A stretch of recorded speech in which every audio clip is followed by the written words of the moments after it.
The NSIC tournament moves over to the Sanford Pentagon for quarterfinal play today. As we showed you last night, the field for the women's tournament is pretty much wide open, giving Sioux Falls and Augustana plenty of reason for hope that they can earn a bid to the big dance, with each program having won the tournament title at least once since 2016. Augustana getting the last game of the day against Duluth, and it was all Bulldogs, at least at the start of the third quarter. Brooke Olson inside, hacked in the act, and gets it to go. UMD takes a 15-point lead. Dave Krause, Augustana Vikings, not dead just yet, though. Lindsey Prosser to Shelby Selland for two of her team-high 19 points. Vikings get it back to within single digits. Prosser, the senior, also had a big game as well, trying to keep her career alive. She pulls up in transition for the two. She had 17, and Augustana is back within 4 points. Unfortunately, they would get no closer despite some nice dance moves in the crowd. And Simonette with the bucket and the foul, as Duluth ends Augustana's season 80-72. USF opened things this afternoon against Wayne State, and let's just say they were ready to play. USF rocking and rolling off the start. That's Crystal Carlson for the hoop as the Cougs take a 7-point lead.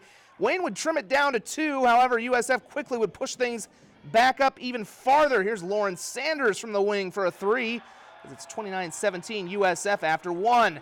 Now midway through the second quarter, the Cougars keeping their foot on the gas pedal. They get another triple. This time it's Andy Mataloni extending the lead to 18 points.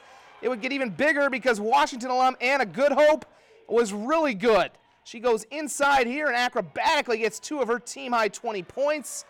103-76, Sioux Falls absolutely crushing Wayne State. That should say Wayne State, obviously, not UM Duluth. Final day of the, actually one more scoreboard here as we take a look at the other scores from the NSIC tournament. Moorhead came back to beat Winona State. That's who USF will play in the semifinals on Monday at noon. Elsewhere, St. Cloud State rolls over Bemidji. The men's tournament resumes tomorrow. The final day of the Summit League regular season play more than likely marks the final time we'll ever see some of the greatest players to ever wear South Dakota State uniforms play in Frost Arena. And as an added bonus, Mike Daum, Macy Miller, Madison Giebert, and the rest of them can all secure Summit League regular season titles and the top seed at next week's Summit League tournament if they all win on Senior Day. The Jackrabbit men facing Western Illinois and bidding goodbye to Daum, Skylar Flatten, and Tevin King. And if Mike Daum's saying goodbye, there's only one way to say goodbye, and that's by scoring a bunch of points. There's 3 of his 20 as SDSU takes the early lead. There's some hope coming back, though. Some good players in the pipeline for next year. Redshirt freshman Alex Arians with the scoop at the hoop. He had 11 points. Big day, though, for Skylar Flatten, and kind of fitting on this play here as Tevin King comes up with a steal, pushes, but's going to wait for a minute for Flatten, who comes in with a thunderous dunk. He had a game-high 31, and the Jacks roll 86-66. On the women's side, it's the Frost finale for Miller, Giebert, and Piers, Sydney Palmer, and the Jacks were in control at half, up 54-31, and not letting up. Madison Giebert from downtown. SDSU up 26. Giebert had 10 points. Good ball movement a few minutes later, freeing up Tegan Larson, the Roosevelt product, for 2 of her 17 as SDSU pushes the lead up to 30. And since we showed Giebert scoring, it's kind of a rule that we have to show Macy Miller scoring as well. Here's 2 of her game-high 24 as the Rabbits get it done, 100-62.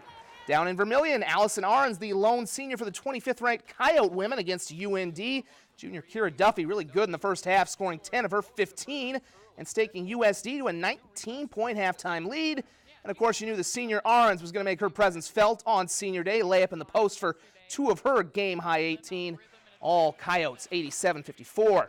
In the men's game, Trey Birch Manning, Logan Power, and Dan Jeck looking to help the Yotes lock down the number 6 seed in the Summit Tourney with a win over UND.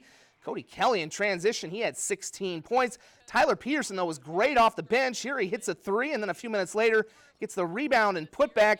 In the second half, USD pulling away their walk-on senior, Logan Power. Trey Bien, the Power is on in Vermilion, and the Power's with the Coyotes. They win 78-63.